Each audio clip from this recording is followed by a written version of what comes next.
जुलूम के टक्कर में, जोर जुलूम के टक्कर में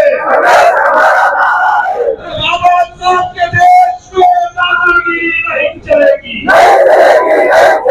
बाबा साहब के देश में हुकुमशाही नहीं चलेगी। बाबा साहब के देश में तानाशाही नहीं चलेगी। तमाम आमच्या हक्काची, उदय आमच्या हक्काचं, लोकप्रती आमच्या हक्काची।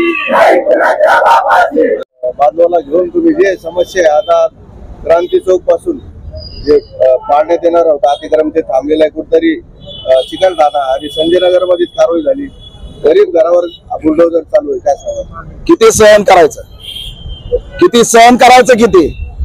एक केनेकर नावाचा आमदार फोन करतो इरादो आणि त्याच्यानंतर बुलडोजर येतात, नोटीस नसते, काही नसते, लोकांचे व्यवसाय गेले, आम्ही सहन केलं, घरं पाडले, तुम्ही सहन केलं, तुम्ही डॉक्टर बाबासाहेब आंबेडकरांचे लोक राहणाऱ्या वस्तीची कमान पाडली, संजय नगरची कमान पाडली, जे आमच्या अस्मितेचं केंद्र आहे, जे आमच्या अस्तित्वाचं केंद्र आहे। तुम्ही म्हणताय की अतिक्रमण पाडायचं कोर्टाने सांगितलंय, मग आम्ही उत्तर विचारतोय, ही कमान अतिक्रमित होती का?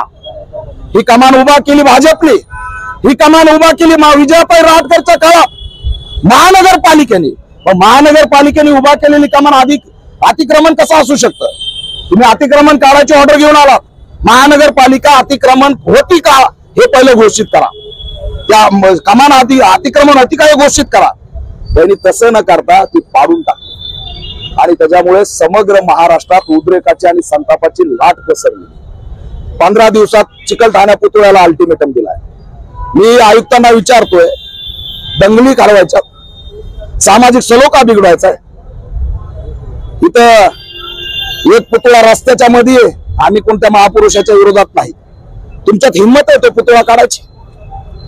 पुतळा काढू शकता का? शहरातला रस्त्याच्या याच्यातला मधला तो नाही काढायचा।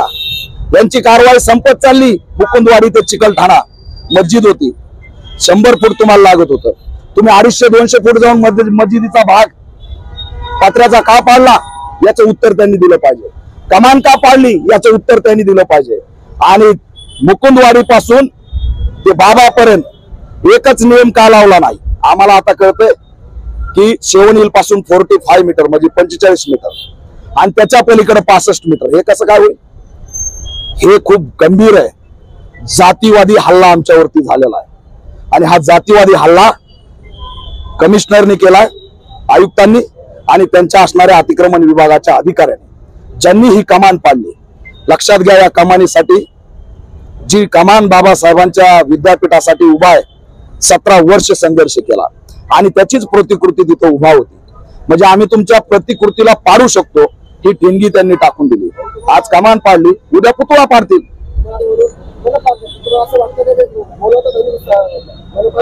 मनपाचा बोलवता धनी दुसरा आहे, त्याचा बोलवता धनी भाजपाचे 4 आमदारांनी तर व्हिडिओच काढलेत। भाजप सरकार आहे, पालकमंत्री गप्प काय? पालकमंत्रीची बातमी आम्ही वाचतो, ते म्हणतात विकासासाठी पाडायचंय। अरे लोकांना बरबाद करून कोणता विकास साधणार आहे तुम्ही? आणि विकास साधल्यावर तुम्ही कमान पाडा ना, आधी पाडायची गरज काय होती? पेटेनगरचे 8 घरं उठवले, सातारा परिसरामध्ये बुद्ध विहार उठवलं, मोकळा भूखंडात होतं म्हणे, आणि त्या भागात जाऊन इतर धर्मियांचे 1000 मंदिरं, अनेक धार्मिक स्थळं उभा आहेत, त्याचं काय? ती मागणी आम्ही करायला आलो नाही ते पाडा म्हणून, पण आमचा एखादा भूखंडा उभा आहे तर ते राहू दे ना, पण ते सुद्धा पाडलं।